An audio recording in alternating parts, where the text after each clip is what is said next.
नमस्कार विद्यार्थी मित्रांनो. इयत्ता 9वी मराठी विषयाच्या तासिकेत मी सौ सोनाली चुरी आपले स्वागत करते. आजचा व्हिडिओ हा केवळ आणि केवळ उजळणी म्हणजेच रिव्हिजनचा आहे. न चुकता सगळे प्रश्न तुम्ही लिहून सोडवायचे आहेत. चला तर मग.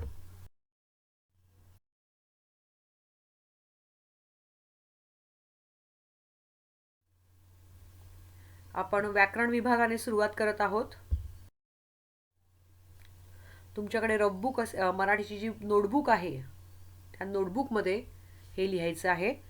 सगळ्यात पहिल्यांदा आपण समानार्थी शब्दाने सुरुवात करतो आहोत. वरती हेडिंग द्या समानार्थी शब्द. तुम्ही माझ्याबरोबर लिहित आहात. आपण एकत्रितपणे सॉल्व करत आहोत. कळलं? दिलं हेडिंग समानार्थी शब्द लिहा. चला पुढे. पहिला शब्द आहे माऊली. स्क्रीनशॉट काढून नंतर करीन असं करू नका. थांबला तो संपला. कळलं? म्हणून ताबडतोब उत्तरं समोर लिहायची आहेत. नाही आलात तर मी आहे तुमच्याकडे. पहिलं माऊली, त्याचा अर्थ लिहा. नुसता अर्थ लिहू नका, शब्द लिहा आणि अर्थ लिहा, म्हणजे तुमच्याकडे एकत्रितपणे ते सगळं मिळेल.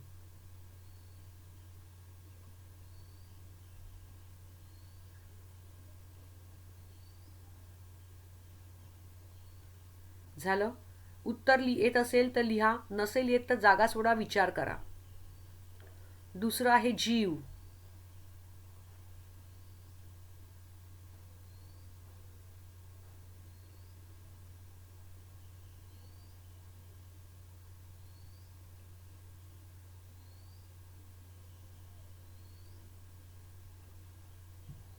तिसरा आहे चंद्र.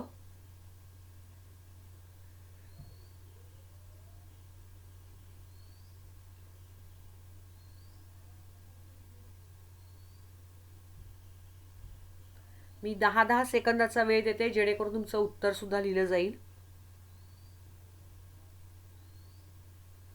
उत्तर पण समोर लिहित चला. चौथा आहे मन.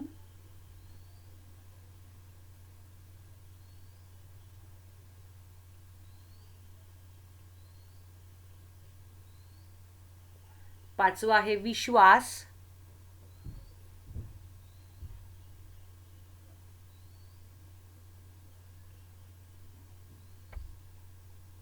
सहावा आहे इशारा.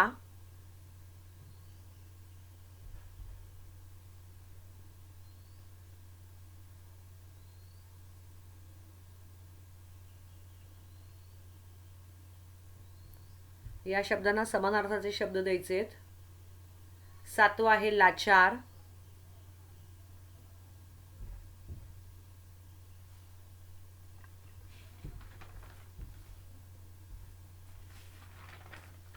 आठवा आहे निराश.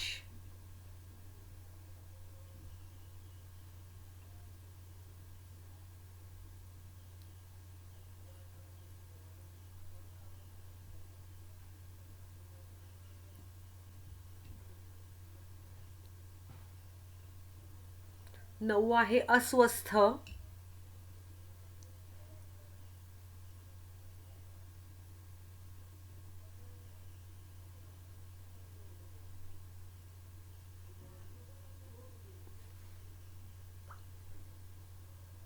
दहावा आहे कोलाहल.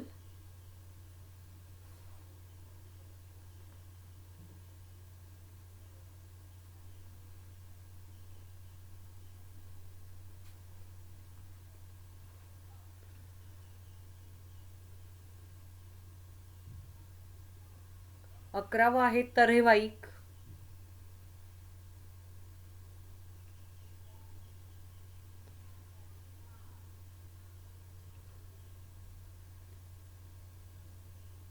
बारा आहे मुसाफिर.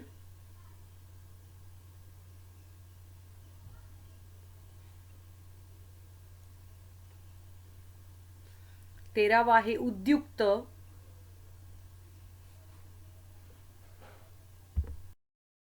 तुमची उत्तर लगेच चेक करा. चला. माऊली म्हणजे आई, जीव म्हणजे प्राण, चंद्र म्हणजे शशी, मन म्हणजे चित्त, विश्वास म्हणजे खात्री, इशारा म्हणजे खूण, लाचार म्हणजे अगतिक, निराश म्हणजे खिन्न, अस्वस्थ म्हणजे बेचैन, कोलाहल म्हणजे गोंधळ, तरेवाईक म्हणजे विचित्र, मुसाफिर म्हणजे प्रवासी, उद्युक्त म्हणजे प्रेरित. आता पुढे जाऊया. 14 आहे प्रवास. समानार्थाचे शब्दच आहेत. जरा स्पीड वाढवा. 15 आहे गर्दी. आठवणारे अर्थ पटापट लिहून टाका.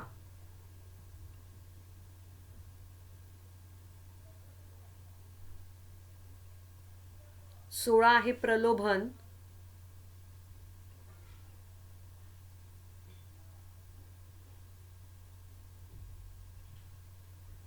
17 आहे लिपिक.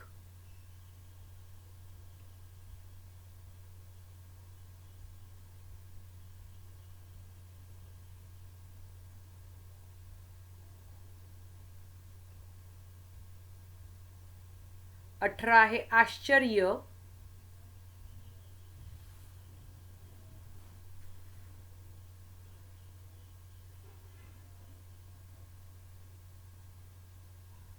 19 सरळ मार्गी.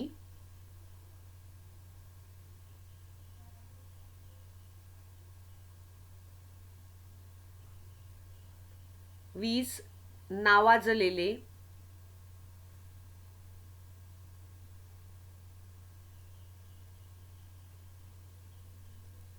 21 फुकट. समान अर्थाचे शब्द लिहायचे तुम्हाला. 22 गंमत.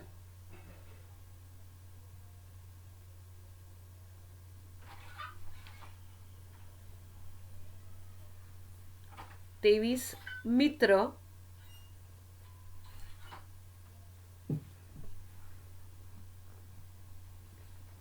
24 अग्नी.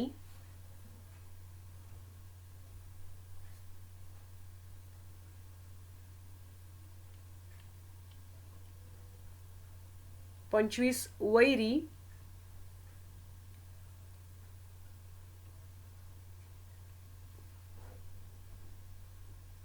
26 वायू.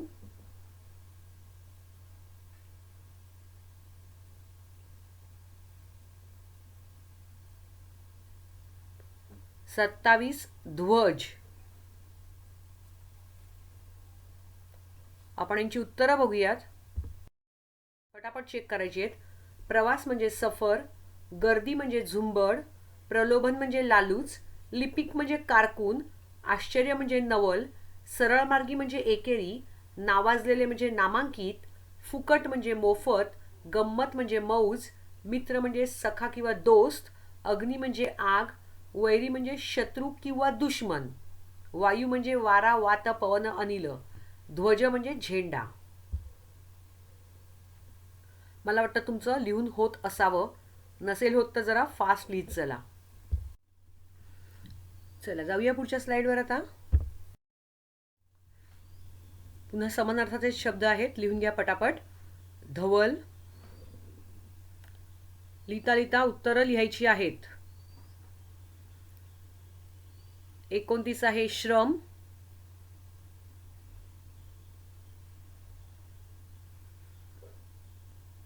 30 आहे देश.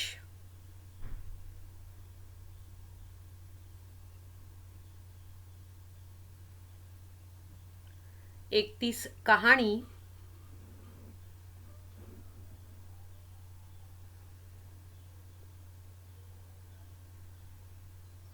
32 सरिता.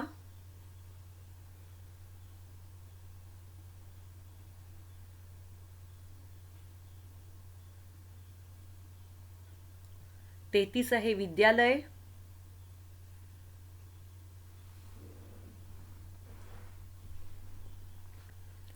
34 आहे स्नान.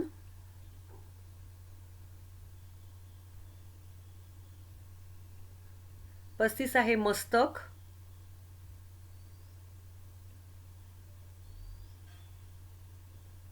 36 आहे वृक्ष.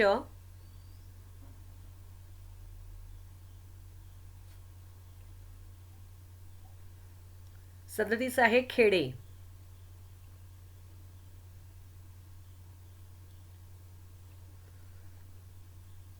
उत्तरं लिहून झाली असतील तुमची. चला आता आपण पुढच्या स्लाइडवर जाऊया. तुमची उत्तरं चेक करा. धवल म्हणजे पांढरे किंवा शुभ्र सुद्धा चालेल. पांढरे किंवा शुभ्र. श्रम म्हणजे कष्ट. देश म्हणजे राष्ट्र. कहाणी म्हणजे गोष्ट. कथा सुद्धा चालेल. सरिता म्हणजे नदी, तटीनी पण चालणार आहे. विद्यालय म्हणजे शाळा. स्नान म्हणजे आंघोळ. मस्तक म्हणजे डोकं. वृक्ष म्हणजे झाड, तरु. खेडे म्हणजे गाव किंवा ग्राम, काहीही चालेल. ठीक आहे. आता आपण पुढच्या प्रश्नाकडे वळूया. टायटल लिहा विरुद्धार्थी शब्द. सगळे विरुद्धार्थी प्रश्न उत्तर दोन्ही लिहायची आहे. तुम्हाला ताबडतोब लिहितच पुढे चला, म्हणजे तुमची रिव्हिजनही होऊन जाईल. चला जाऊया प्रश्नाकडे. एक मोठेपणी. प्रश्न लिहित जा. विरुद्धार्थीची क्रॉसची फुली करा आणि बाजूला उत्तर लिहित चला.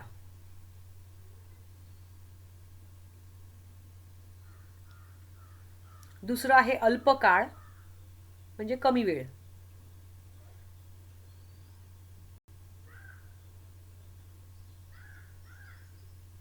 तिसरं आहे उत्तरित.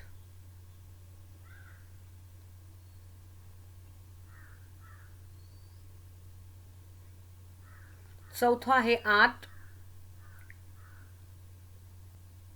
जी जी उत्तर येत असेल ती लिहित चला. नाही आली तर मग मी उत्तरं सांगते तेव्हा लिहून घेत चला. पाचवं आहे आजी.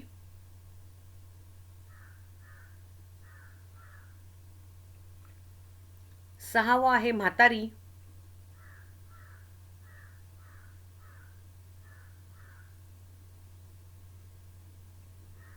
सातवं आहे नवा.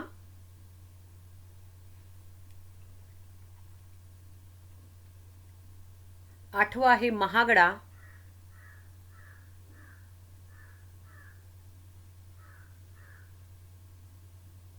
नववं आहे उष्ण.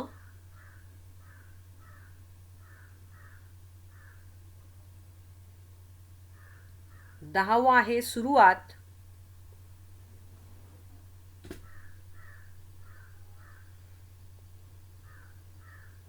अकरा सजीव.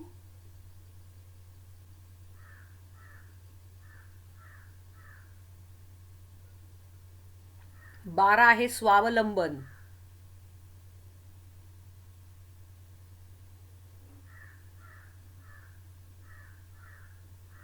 13 मित्र.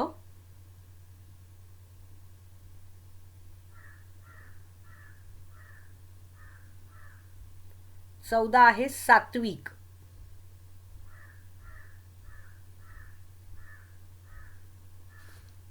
चला पुढच्या स्लाइडवर जाऊया आपण. उत्तर आहे मोठेपणी, लहानपणी. मध्ये मी क्रॉस घालू शकले नाही, त्यामुळे म्हणजे विरुद्धार्थी शब्दाचं जे चिन्ह आहे ते घातलेलं नाहीये, तर तेवढं समजून घ्या. लाल अक्षरातली उत्तर आहेत. मोठेपणी, लहानपणी. अल्पकाळ म्हणजे कमी वेळ. दीर्घकाळ म्हणजे खूप वेळ. उत्तरित म्हणजे उत्तर दिलेले असतं आणि विरुद्ध शब्द आहे अनुत्तरित. आत, बाहेर. आजी, आजोबा. म्हातारी, म्हातारा. नवा, जुना. महागडा, स्वस्त.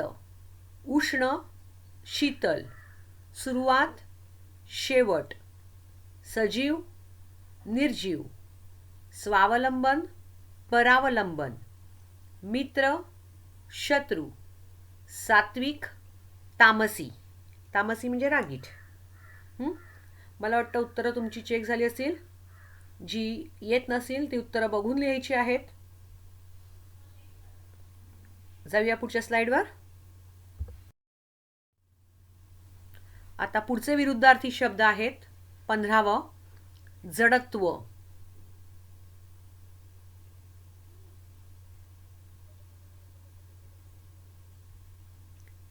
16 आहे सशक्त.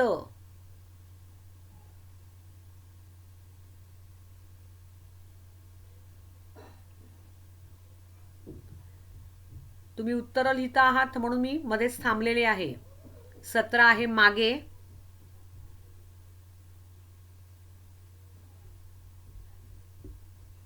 18 विकत.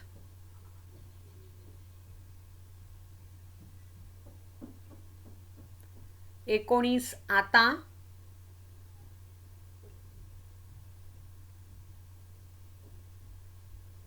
20 आहे मृत म्हणजे मेलेले.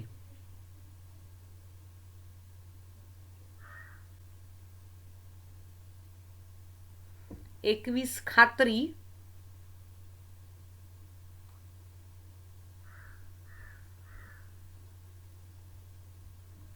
22 प्रश्न.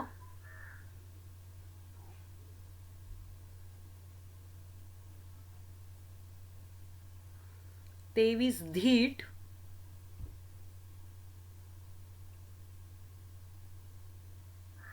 24 हजर.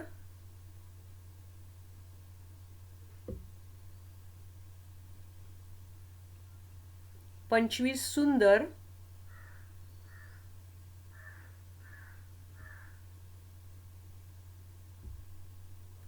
26 स्तुती म्हणजे कौतुक.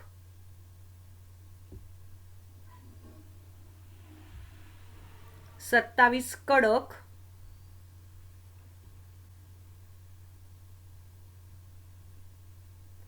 28 इलाज.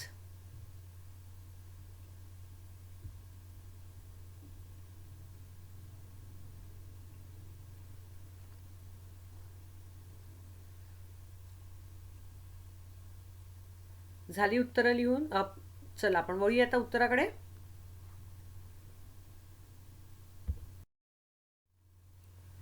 जडत्वाच्या विरुद्धार्थी शब्द आहे. पुन्हा सांगते, इथे विरुद्धार्थी चिन्ह वापरलेलं नाहीये काही टेक्निकल इश्यूमुळे. लाल अक्षरात दिलेली आहेत ती उत्तर आहेत विरुद्धार्थी शब्दाची.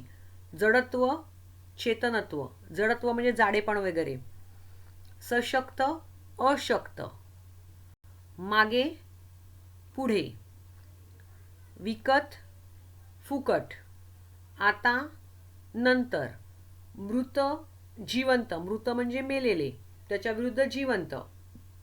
खात्री, शंका. प्रश्न, उत्तर.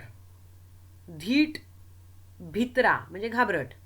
हजर, गैरहजर. सुंदर, कुरूप. कुरूप म्हणजे घाणेरडे, कसे तरी दिसणारे. स्तुती, निंदा. स्तुती म्हणजे प्रशंसा आणि प्रशंसाच्या विरुद्ध निंदा. कडक, सौम्य. सौम्य म्हणजे सॉफ्ट. इलाज, नाईलाज. मला वाटतं उत्तरं तुम्हाला समजली असतील. चला पुढच्या प्रश्नाकडे वळूया. विरुद्धार्थी शब्द आहेत अजून. पुढचे प्रश्न आणि उत्तरं तुम्हाला सॉल्व्ह करायचे. चला. 29 अधोगती. 30 कमजोर.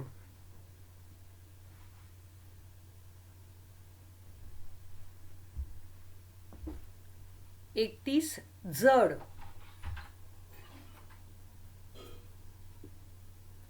32 पौर्णिमा.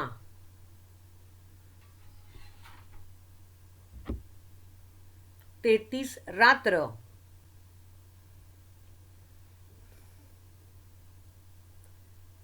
34 भूक.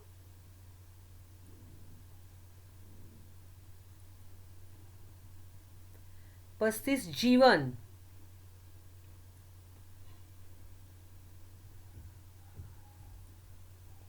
36 असभ्य.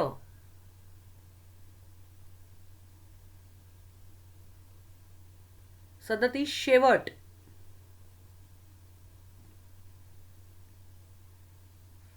38 पुराणा. शब्द बरोबर आहे, पुराणा.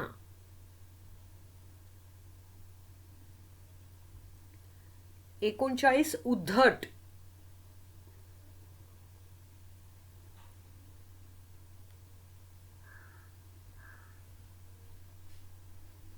40 कृपा,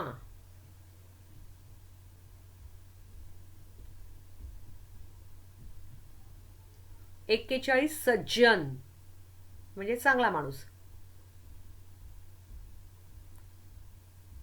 42 पाया म्हणजे बेस,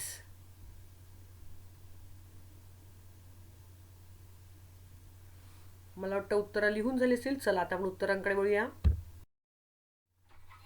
अधोगती, प्रगती, कमजोर, मजबूत, जड, हलके, पौर्णिमा, अमावस्या, रात्र, दिवस, भूक, तहान, जीवन, मरण, असभ्य, सभ्य, शेवट, सुरुवात, पुराणा, नवखा, उद्धट, नम्र, कृपा, अवकृपा, सज्जन, दुर्जन, पाया, माथा म्हणजे डोंगराचा पाया बेस आणि त्याच्यावरचा जो असतो तो माथा. पुढच्या प्रश्नाकडे वळूया. लिंग बदला. हेडिंग लिहून घ्या. लिंग बदला.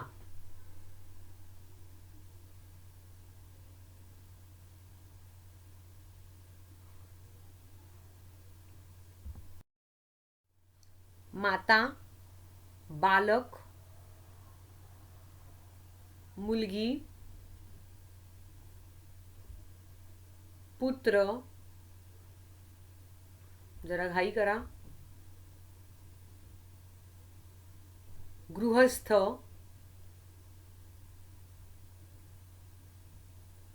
आई, विद्यार्थी,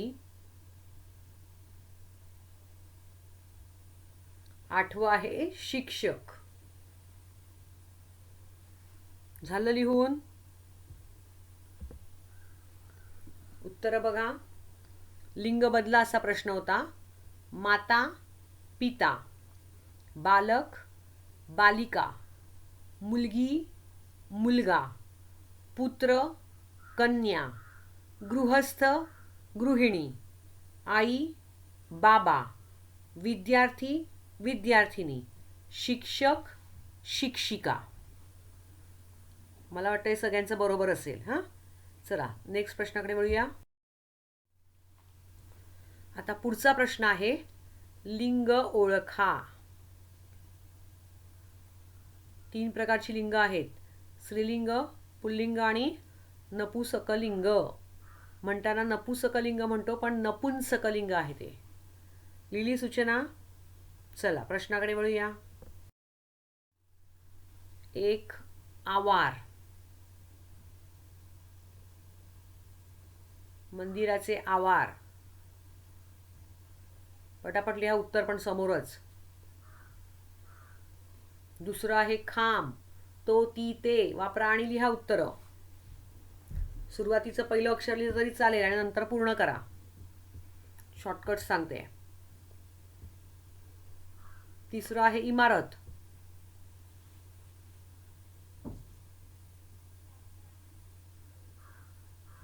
चौथा आहे ध्वज. जरा फास्ट जाऊया. 5वं आहे तिकीट.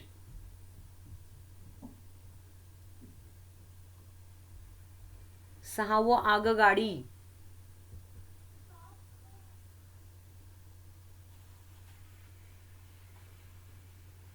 7वं आहे प्रवास.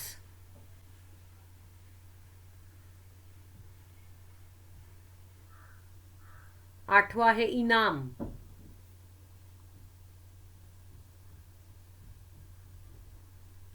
9वं आहे शहर. लिंग ओळखा चालू आहे. 10वं आहे दंतकथा. 11 आहे गावगाडा आणि 12 आहे आठवण. मला वाटतं उत्तरं लिहून झाली असेल तुमची. चला चेक करूया. एवढेच प्रश्न येथे. आवार, ते आवार म्हणून नपुंसकलिंग. खांब, तो खांब म्हणून पुल्लिंग. इमारत, ती इमारत म्हणून स्त्रीलिंग. ध्वज, ध्वज म्हणजे झेंडा, तो झेंडा किंवा तो ध्वज म्हणून पुल्लिंग. तिकीट, ते तिकीट म्हणून नपुंसकलिंग. आगगाडी, ती आगगाडी म्हणून स्त्रीलिंग. प्रवास, तो प्रवास म्हणून पुल्लिंग. इनाम, ते इनाम म्हणून नपुंसकलिंग. शहर, ते शहर म्हणून नपुंसकलिंग. दंतकथा, ती दंतकथा किंवा ती कथा म्हणून स्त्रीलिंग. गावगाडा, तो गावगाडा म्हणून पुल्लिंग. आठवण, ती आठवण स्त्रीलिंग. समजलं कसं ओळखायचं ते? चला पुढच्या प्रश्नाकडे जाऊया एकदा. वचन बदला. मला माहिती आहे वेळ संपत चाललेली आहे. पटकन एवढा प्रश्न घेऊया आपण. वचन बदला. एक इमारत. तुम्ही पटापट उत्तरं लिहित चला, चालेल मला. वचन बदलामध्ये कळणार आहे. इमारत, देवालय, खांब, कळस, फूल, पान, तोरण,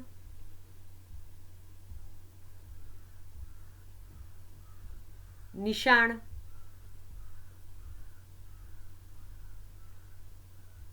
खुर्ची,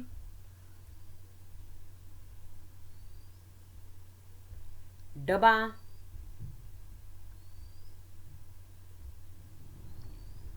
गोष्ट,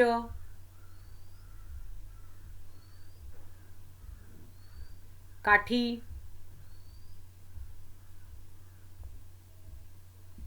चेहरा. वचन बदला चालू आहे. कविता,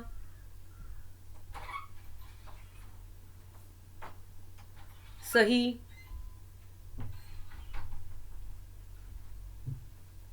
वर्ग. मला वाटतं उत्तरं लिहून झाली असतील. आपण उत्तरं चेक करूया.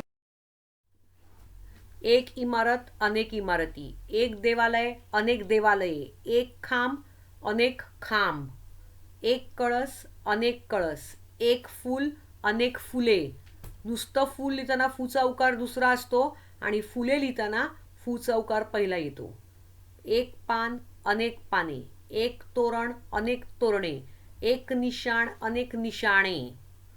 एक खुर्ची, अनेक खुर्च्या. एक डबा, अनेक डबे. एक गोष्ट, अनेक गोष्टी. एक काठी, अनेक काठ्या. एक चेहरा, अनेक चेहरे. एक कविता, अनेक कविता. एक सही, अनेक सह्या. एक वर्ग, अनेक वर्ग.